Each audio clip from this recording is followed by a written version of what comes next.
Real revenue growth happens when the entire organization understands how marketing works and is really aligned around supporting marketing efforts to help grow the company.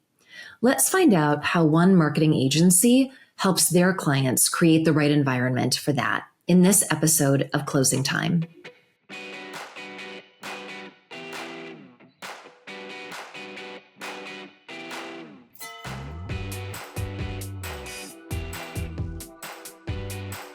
Thanks so much for tuning into Closing Time, the show for go-to-market leaders.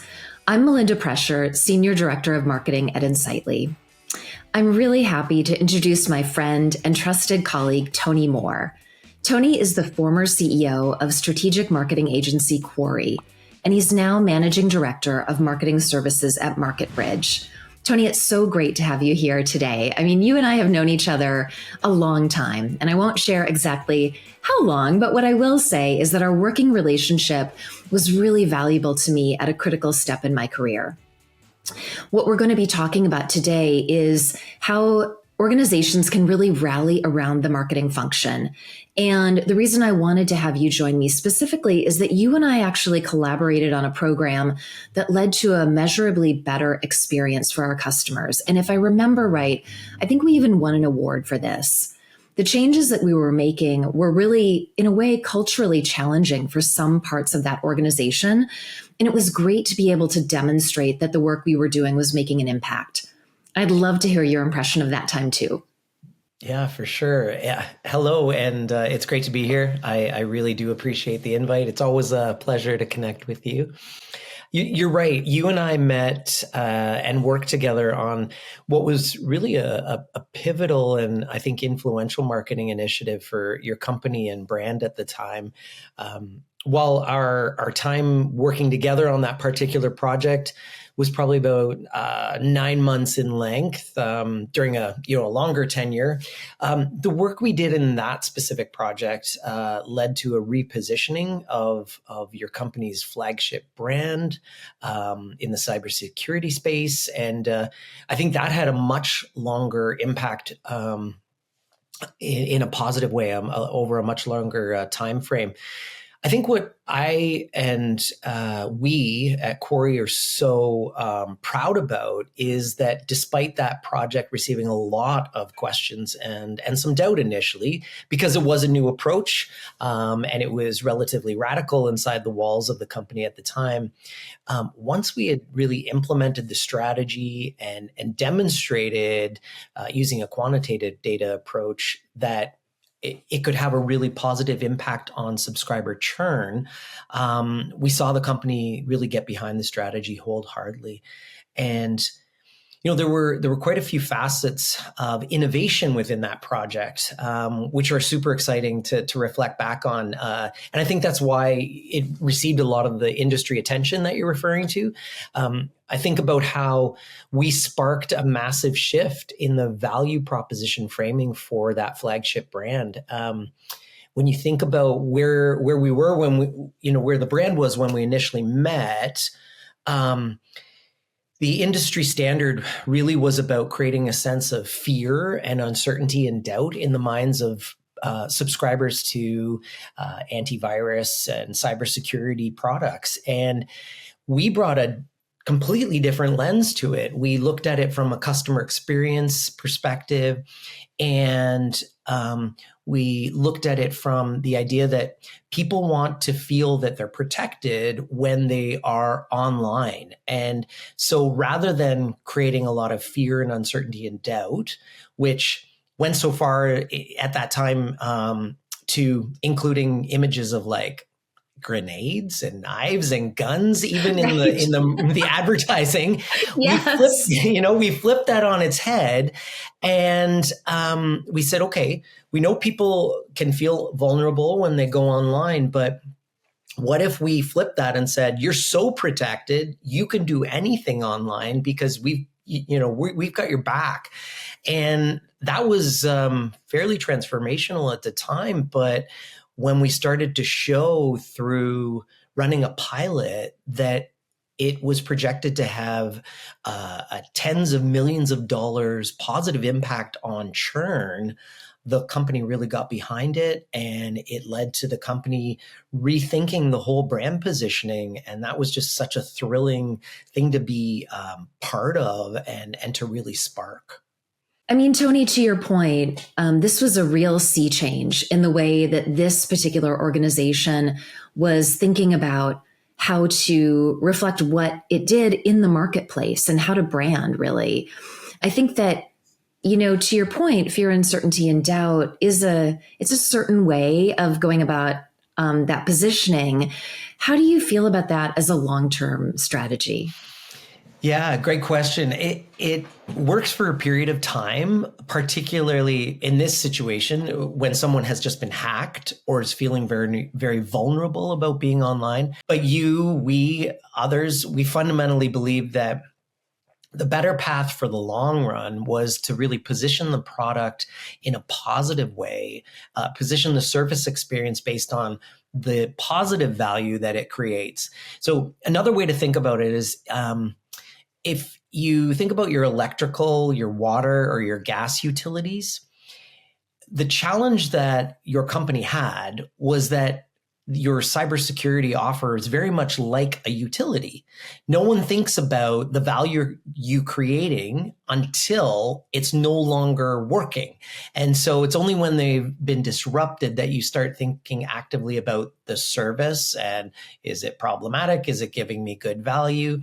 And so the hesitation within your firm was, how do we create the sense of need for this service if it's working really well and people are just feeling positive, right? So they were creating this fear, uncertainty, and doubt, but that feels like a short-term sort of approach to it. And so I think what we did together was argue successfully that if you brought a positive frame, you could influence retention, you could influence subscriber renewal.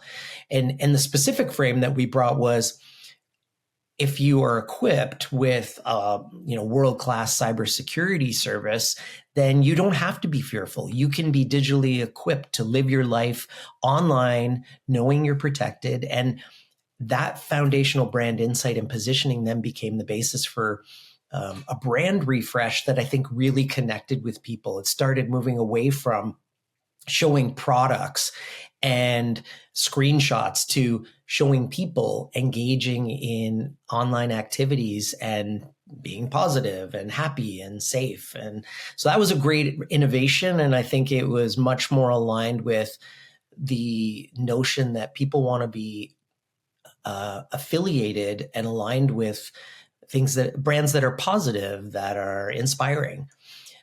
The other thing that was really great, just to your earlier question about the innovation that project brought as well, was the first responsive website that your company had built. And, it's a multi-billion-dollar company. You had over 30 global sites at the time.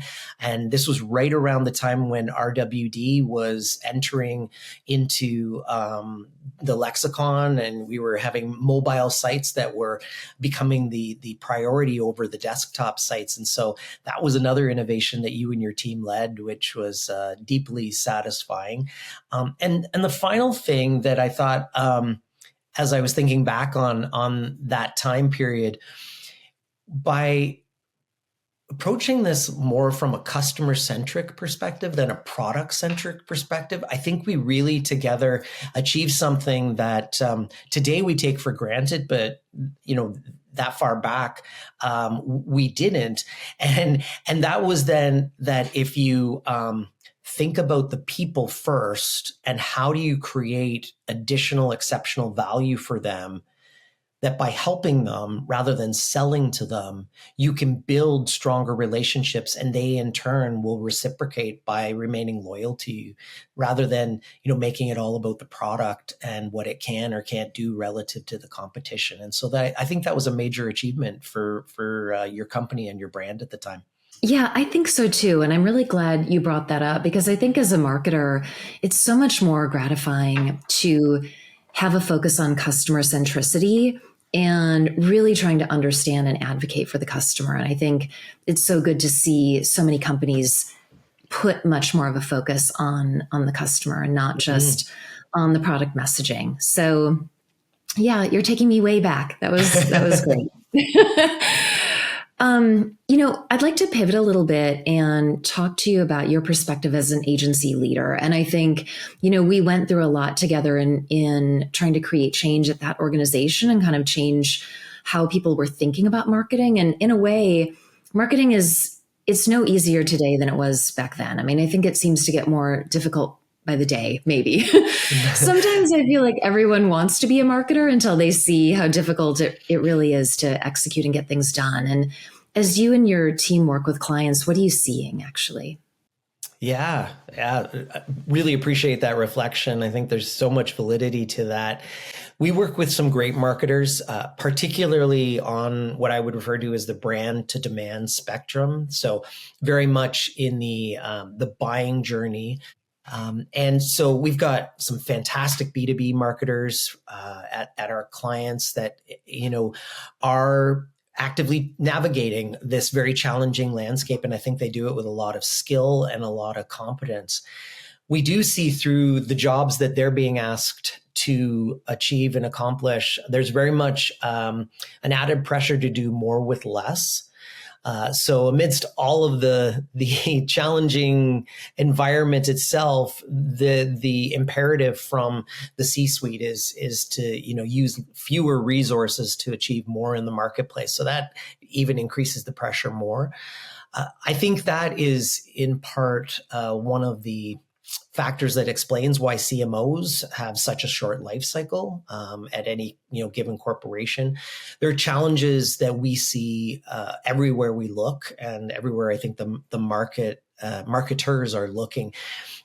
I don't think, to be fair to those folks, that the reality and the complexity of what they navigate every day is really appreciated by the other functions in the modern organization. And if I think about it at the most broadest level, just bringing a marketing vision to life is a really difficult thing to achieve. And then you've got to add in things like the tech stack has gotten out of control.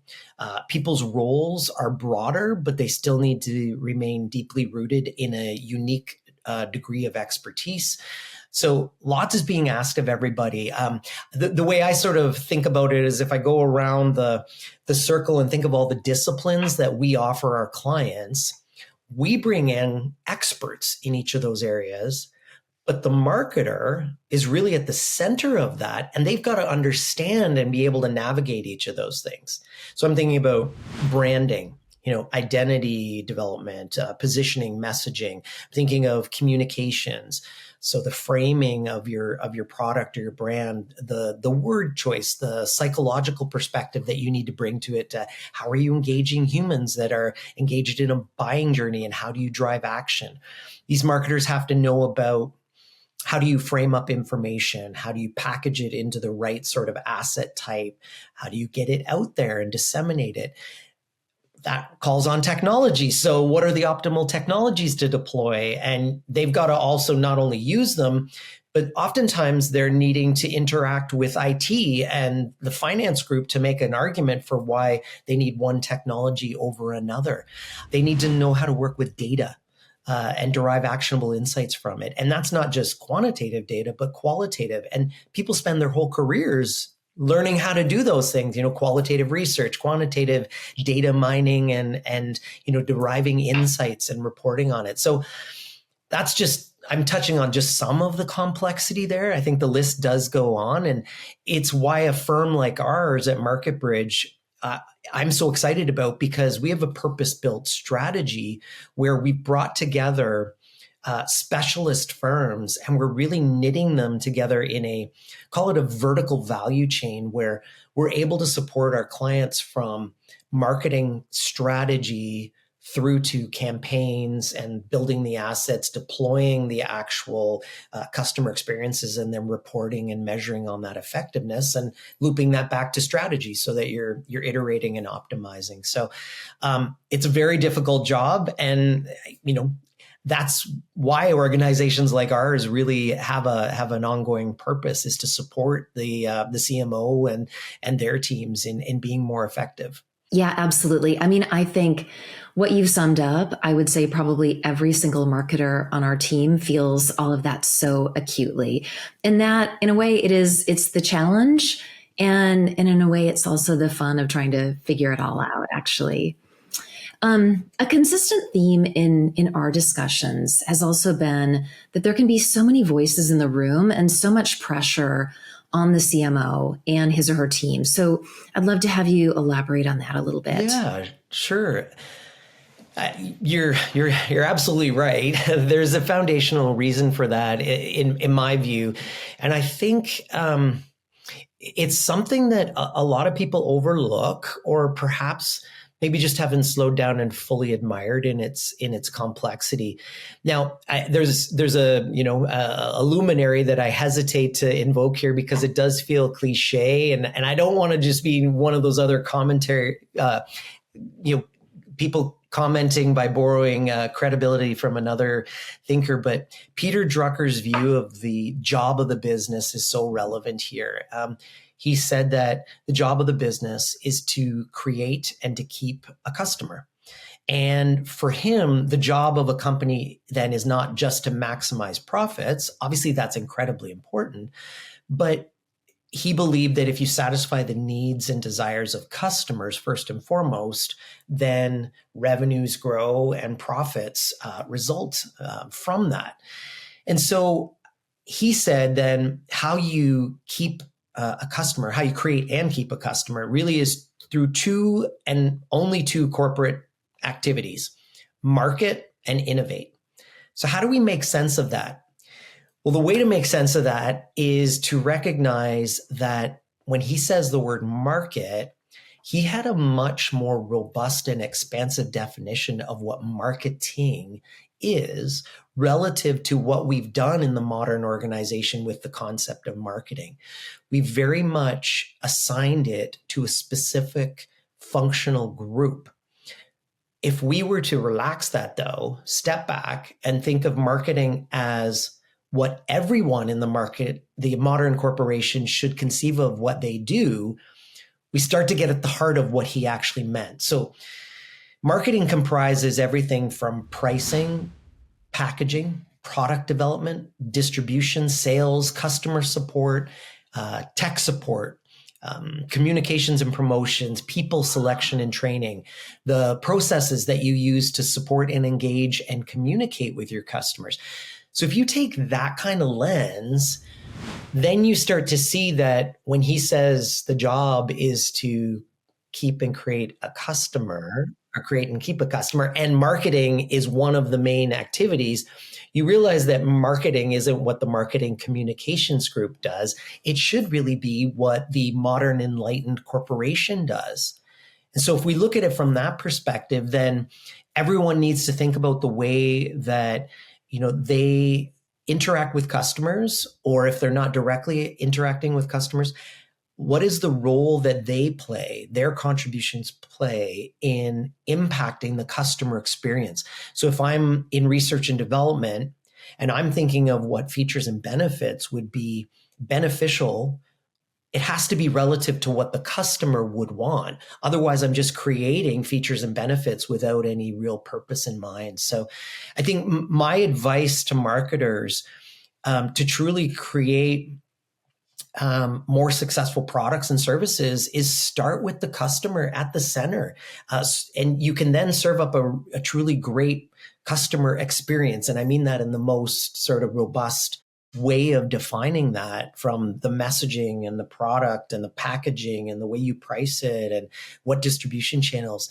If you start with the customer, I just don't see how you're going to go wrong. Yeah, absolutely. We are really living and breathing this every day, given that our product line really focuses around CRM and marketing, and then also our service application. And diving even more deeply, my team really sits at the heart of that in many ways, because we're tasked with customer advocacy and then capturing customer feedback that then is disseminated through the entire organization, and figuring out ways to make sure people can create enough space to get that information and then action it. And so we are right there with you on this. How do you, as as an agency leader, think about this specifically for your own teams? Yeah. So, we have this phrase, it's called looping. And it's a Quarryism. But the concept of looping is the idea that, information needs to be disseminated. It needs to be shared, that the power doesn't lie in holding it close, but sharing it. And by sharing it, you're equipping people to be more effective in their day-to-day responsibilities and activities because they're more informed. And so this applies very much in our business, because the conversations that are somewhat atomized with our client teams, if they're not brought together and people aren't sort of like reflecting on, well, I spoke with this person, these are some of the key takeaways today from that. Oh, and how does that connect to a conversation with the CMO last week and the director, in the course of the last couple of days, then we run the risk of looking like we're not creating a cohesive client experience. And so it's very important for us to put in what can be heavy lifting of not just like verbatim saying what each person said, but drawing those connections and being deliberate amongst particularly our account teams with keeping an ongoing dialogue and conversation going on around what's important to the clients, what is the feedback they're giving us, how do we continue to improve? Because if we don't do those things, ultimately the relationship will decline and they'll want to work with another firm. So that kind of like shared information and having a shared lens on our specific client accounts and then the people inside of them is the lifeblood of being a successful agency. You brought up something really important in that I think to be a successful marketer, you really have to have empathy for the customer, but you also have to have empathy for everyone you're working with within the organization. Because to your point, if you don't think about the information that your colleague needs to really be able to do their job properly, they really won't be able to receive the message in the way that you intended, actually. Mm-hmm. So yeah. I think that's such a good point that you brought up. We're getting about to the end of our time together. This has been so great. Anything else? Any final words you would like to share? Yeah, we're here in 2024, and it does still strike me as somewhat a little crazy that we're still seeing the term marketing as what people in essentially marcoms do. And for me, that's just an unsatisfying definition and conceptualization of what marketing really should and can be. Marketing as a holistic concept is absolutely thrilling to me, and perhaps in a second career here, I will endeavor to perhaps teach at a university or something, because I'd love to like really unpack further this more holistic view of it. If we approach it as being what we all together do in the modern corporation, and that it starts from deeply understanding our customers and what they need and want, and then we innovate using that to me is the pathway to revenue growth. And that means that everyone's involved in revenue growth, not just sales and marketing communications. And so I'm probably being a bit idealistic here. And if I bring it down and I think more pragmatically, and I just think about marketing and sales, this gives an impetus to push even harder to make marketing and sales siblings rather than, competing cousins kind of within a system. That if they work together and they have a shared view of what that customer's buying journey is, what information they need along the way, what conversations they want to have. And I don't just mean verbal, but through the assets we produce. I think we can just be much more successful together if we're cooperating as marketing and sales rather than competing. And that's, I think, probably the more pragmatic view than thinking that everybody's going to rally around being a marketer, is if we can get marketing and sales working together in even greater alignment, much more success will come. Tony, this was such a great conversation. It was Fantastic to collaborate with you. And, in a way, this is when work is no longer work. It's really, truly fun. That's all the time that we have today for this episode. Thanks so much, Tony, for these insights. Thanks to everyone for joining the show. If our audience wants to learn more about your company, Tony, how can they find out more? Yeah, we're at marketbridge.com. We're also on LinkedIn. So welcome people reaching out, learning more about us. And thank you so much, Melinda, to you and your organization for this opportunity. It's been an absolute pleasure. You are so welcome. Thanks to everybody for tuning in. Remember to like this video, subscribe to the channel, and ring the bell for notifications so you don't miss an episode. We'll see you next time on Closing Time.